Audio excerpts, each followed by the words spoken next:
You're just trying to hog all the money, aren't you? You're such a heartless daughter-in-law. I was worn out by my mother-in-law's constant requests for money. No matter how patiently and thoroughly I explained the situation, she wouldn't listen. She kept pestering me with calls whenever the amount wasn't to her liking, and I eventually caved in. My name is Katherine Johnson, a 31-year-old working housewife. I work alongside my husband, Bob, as we both have full-time jobs. We share household chores and live busy, yet fulfilling, lives. We met through a mutual friend and got along right away, which led to us dating. After being together for about 3 years, we found that our values and preferences aligned, making it easy to spend time together. While dating, we lived together and felt very comfortable, leading us to decide to marry, thinking we could build a happy home together. Despite the hopeful start, issues arose quite soon.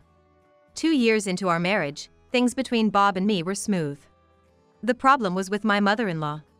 Thinking of starting a family, I wanted a child. However, due to uncertainties caused by my mother-in-law, I was hesitant. The first time I met her was when Bob and I visited her for the customary pre-marriage introduction. At that time, my father-in-law had just passed away, and she was living alone. According to Bob, she was a responsible mother. She was a stay-at-home mom, and Bob has fond memories of cooking and crafting with her. She praised when it was due and scolded when necessary, seeming to be a mother who truly cared for her child. I was nervous, knowing she was Bob's family. Moreover, Bob was an only child. And with the recent passing of his father, I thought she might be emotionally unstable. I was concerned that she might be harsh towards me. When we finally met, she did seem wary of me. Her face looked somewhat tense as she observed me. After I introduced myself, she scrutinized me and posed a slightly sharp question. "Oh, you seem rather plain. Do you have a stable job? You're not planning on just relying on my son and being lazy, are you?" It was ironic, coming from a housewife, and her tone felt hostile towards me. Still, I thought she might be concerned about her only son and felt lonely because of the marriage, so I decided not to let it bother me. "Mom, that's rude. Don't say things like that." However, Bob was angered by his mother's attitude, which escalated into a heated argument. "Please, calm down." I tried to mediate between them, taking into account my first meeting with her. But even after things cooled down, the visit ended on a somewhat sour note. I was worried, seeing my mother-in-law's demeanor.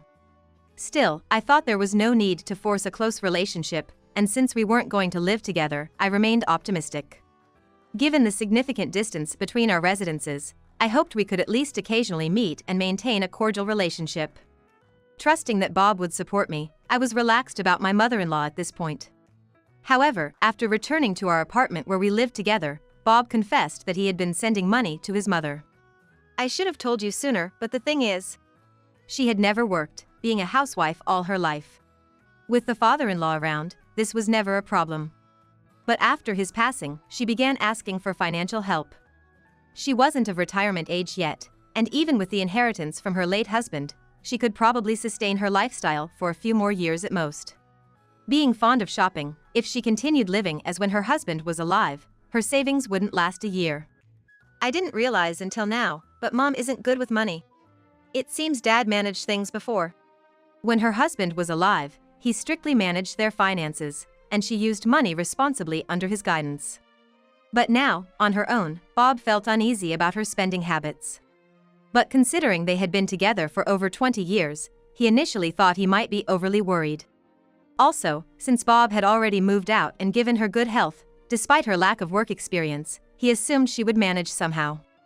But up until now, she had been leading a comfortable life, so I reckon my mother-in-law must find it tough to suddenly change her lifestyle, and it naturally worries me. Besides, she lost her husband, who she had been with for a long time, and the thought of her getting sick because of that really concerned me. I always thought parents would be fine, but my father had also warned me, and apparently, in the beginning, I was constantly chiming in and helping my mother-in-law adjust to her life. But my husband has work too, so he barely has time to attend to my mother-in-law. Traveling back and forth from our home to our hometown was quite the ordeal, since it's a considerable distance.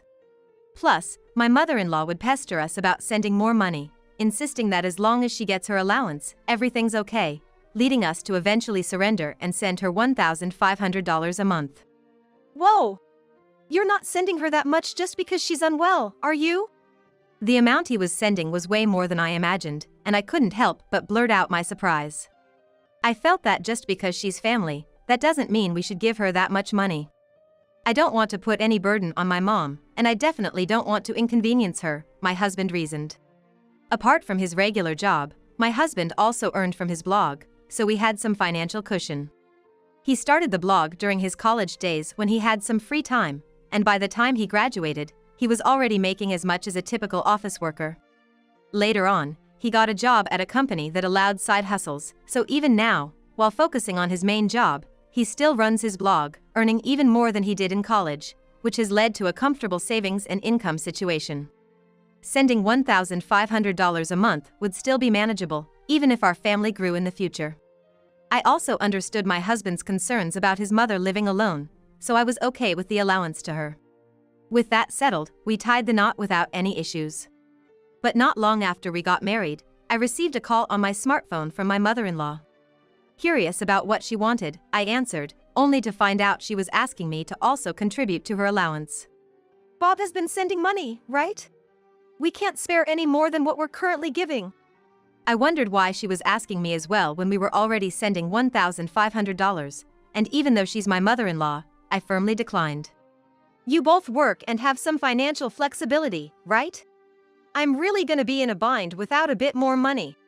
Receiving $1,500 a month and still saying it's not enough seemed unreasonable to me. She should have more than enough to live on with that, and I felt no obligation to send her any money. She sounded desperate and weak, but no matter how many times she asked, I politely declined.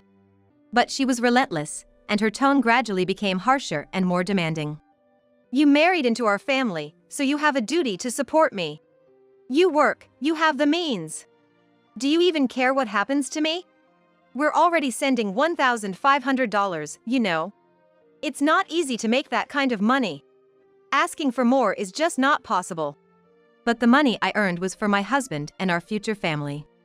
I'd only spend for the in-laws if it were a real emergency. From what my husband had told me, her current situation wasn't desperate at all. I tried my best to decline, but her screaming was making my head spin. After a long day at work, her barrage of verbal abuse was mentally exhausting. Wanting to end the call, my fatigue clouded my judgment, and I eventually agreed to contribute. All right. I can do $200. I thought I was being quite generous, but she complained. What? Just that? You're so stingy. I don't get why Bob married someone like you. I initially offered a smaller amount, but after her persistent complaints and whining, I eventually agreed to $500. And once she knew she was getting an extra $500, she hung up without even thanking me. Exhausted and flabbergasted, I let out a deep sigh. I discussed this matter with my husband that very day. I'm really sorry about my mom. I can't believe she said that to Catherine. Bob looked genuinely remorseful as he apologized. He mentioned that he'd tell his mother-in-law not to ask me for money anymore, but I insisted on providing it anyway. It's okay. Besides, even if I refuse now, she'll probably keep pestering me for it. I did make a promise, after all. My mother-in-law's demands over the phone were intense, and I honestly wanted to avoid any interaction with her as much as possible. If paying would bring some peace, then so be it. Fortunately, Bob and I had started a blog together while dating, and it was making enough money. Even if we added $500 to the allowance, it wouldn't affect our daily life. I'm sorry for causing trouble. Mom wasn't always like this. Bob apologized again with a weary look, even as I tried to brush it off. Just when I thought the money issue with my mother-in-law had ended, 6 months into our marriage, she contacted us again, wanting more money. She had developed problems with her legs and eyes and now had medical bills. My legs aren't working right, and my eyes need treatment. I can't work, so I need more money from you. At this point, we had become suspicious of her spending habits. But upon visiting her, it became clear she truly needed financial help. Still, she kept insisting on just getting the money from us, which made us uneasy. So, we were planning on taking care of the necessary procedures and transfers, but my mother-in-law strongly objected. I can manage things myself if you just give me the money.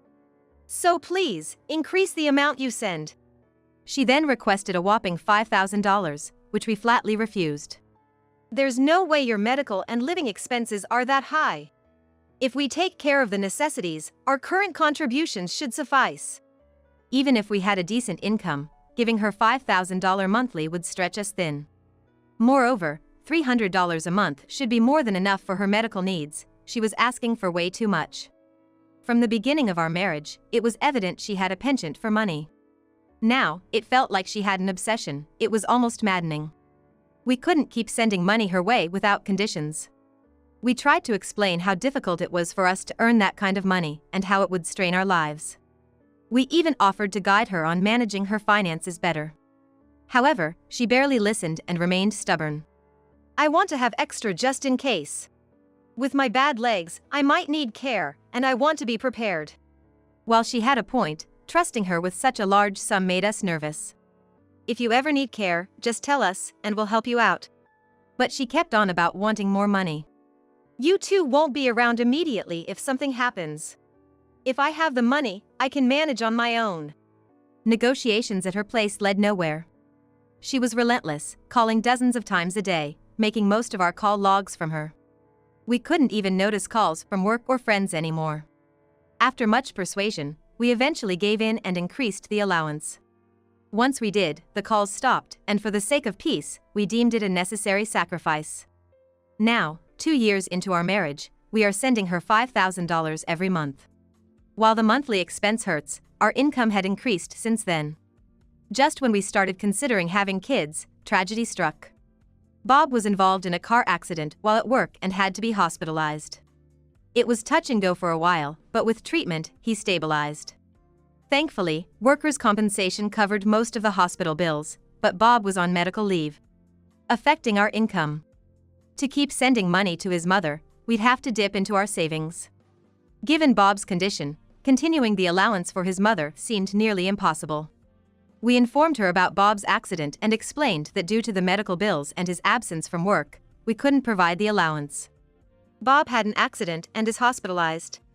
His injuries are pretty severe, and the treatments are expensive. So we won't be able to send money until he's discharged. Considering we'd been sending her a generous amount, she should be able to manage for a few months. My mother-in-law always wants money, but I thought she would understand this time since my son had a serious accident. I was hoping that if I continued to send her money in the future, she would be considerate and ask for a modest amount so as not to trouble our son. However, my expectations were dashed. What? No money? I can't live without it. Instead of worrying about her injured grandson, my mother-in-law seemed more concerned about herself. This left me feeling quite frustrated. Anyone would normally be concerned about a grandson who's had a major accident. I've never trusted my mother-in-law's spending habits, but I believed she had love for her family. Now, I'm starting to doubt even that. Bob really had a bad accident. He can't work, so there's no income.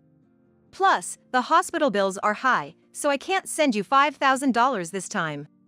I tried to explain our situation to her as calmly as possible, but she got hysterical, demanding that I wire her the $5,000 immediately. No matter what I said, she wouldn't listen. Exhausted and dealing with Bob's accident and hospitalization, I decided to just send her the money to avoid further stress. But honestly, my mother-in-law seems to be getting worse every year. I never imagined she wouldn't be concerned about her own son.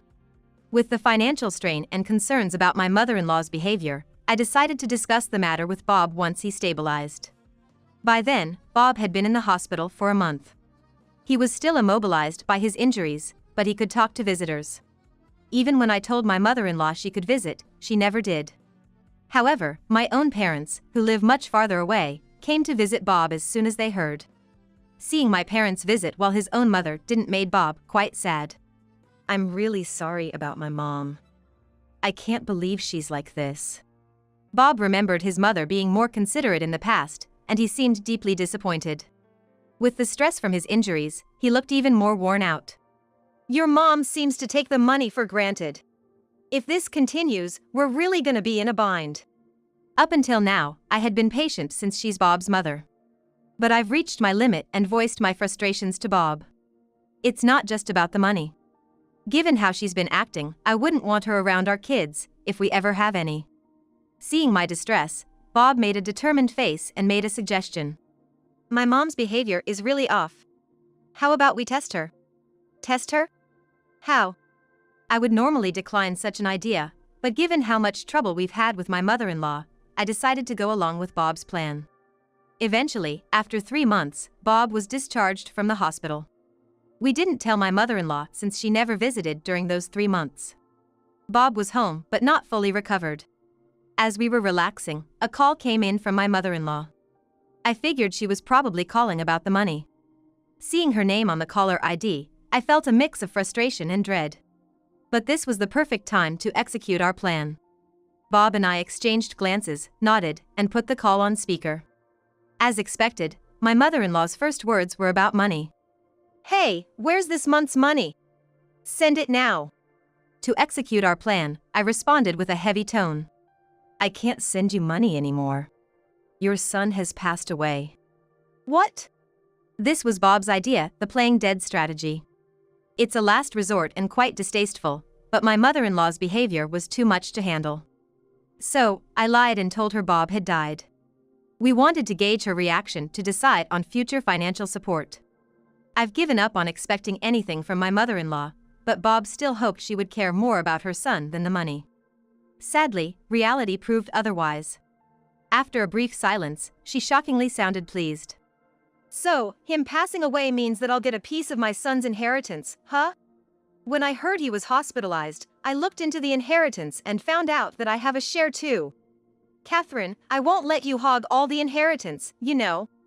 I couldn't believe that upon hearing about our son's serious injury and hospitalization, the first thing she checked was the inheritance share. Even I was lost for words at my mother-in-law's reaction. It was beyond unexpected. My husband was so shocked by his mother's words, his face became expressionless, looking like a stone mask. We never imagined our mother-in-law would act this way. My husband and I were both taken aback. "You do realize that your child passed away, right? Aren't you sad?" I couldn't help but ask in a shaky voice, but all she seemed to care about was the money. I told her I'd never send her money again and that she won't get a cent from the inheritance, and hung up the phone. "I don't want anything to do with her anymore. I always thought she was my only mother, but I've decided to cut ties with her." My husband murmured that quietly. He had been silently listening to the phone call and had made up his mind to cut ties with his mother. After that, we kept receiving persistent messages from her, but we ignored them all. The messages were always about money and never once mentioned my husband. When your child passes away, isn't the funeral the first thing you'd ask about? I was increasingly baffled by my mother-in-law's way of thinking. She's become completely obsessed with money. If she can't reach us, she'll probably come to our house. We quickly prepared for her possible visit. And sure enough, a few days later, as expected, my mother-in-law showed up. My husband hid in a room, and I confronted her. She never once visited him when he was alive, but as soon as money is involved, she comes running. I was dumbfounded. But I quickly switched gears, pretending to be the grieving wife, and dealt with her. "The moment I open the door, you're here shouting about the inheritance. And you've been ignoring all my calls. What kind of daughter-in-law are you?" She started yelling the moment the door was opened. "Aren't you sad that your son passed away? You never even visited him once." I tried to reason with her as we moved to the living room, putting on a sad face. "Why should I visit? It's not like it would change anything. My livelihood is at stake here. Obviously, money for my future is more important than someone who's already gone." But she was still fixated on the money. "Don't you care about your son?" When we first got married, she seemed to care about my husband. But in response to my question, she insisted that money was more important. "I've heard enough. It's clear that money is more important to you." My husband came out of the room he was hiding in, and she screamed in surprise, thinking he was a ghost. "Why are you alive? Did you lie about being dead?" She was furious at the supposed lie, but we weren't going to take that from her. "To think you could say something like that after hearing your son was dead. I understand now how you think. We won't be sending you any more money, and we're cutting ties with you." My husband had made up his mind. Despite my husband's declaration, she kept making excuses, but his mind was made up. We both looked at her coldly, and she started to get angry. "If you cut ties with me, my debt collectors will come after you. If you don't want that, then just give me the money." What? Debt? My husband didn't seem to know either, and he pressed for an explanation.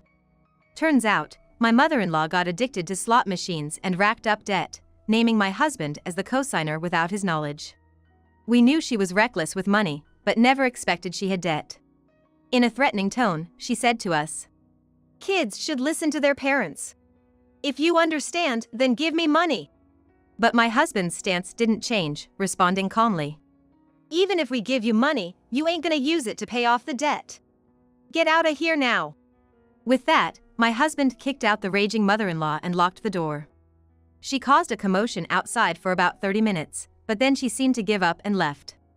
Afterward, we immediately moved to avoid any more interactions with her. Upon investigating the debt, we found out my husband never agreed to be a cosigner, so he had no obligation to repay. Turns out, right after we got married, when she first contacted me for financial support, she was already squandering money on slot machines. And when she had asked for more money citing medical bills, she already had debt. The extra financial support we gave her wasn't saved or used for repayments, it was spent on slot machines, and her debt just kept increasing. Realizing this, my husband was relieved. He decided to cut ties with her. With our financial support gone and only her debt remaining, she had no choice but to work. Having been a housewife all her life and with her problematic personality and mindset, it seems quite challenging for her to start working. She's now working hard to repay her debt, without even a minute to care about her appearance. Locals know about her recklessness with money and gossip about how she was disowned by her son because of it, making her life quite uncomfortable. After cutting ties, we were still in a position to get updates about her for a while, but after learning everything and completing our move, we blocked her number. Now, we won't have to send her money or be mentally stressed by her constant calls. Moving to a new environment and not having to deal with her brought a sense of relief and removed our anxieties about the future. Maybe it's because the stress from my mother-in-law disappeared, but I soon found out I was pregnant. Now, we look forward to our baby's birth and strive to ensure happiness for our family, living with a bright and hopeful heart.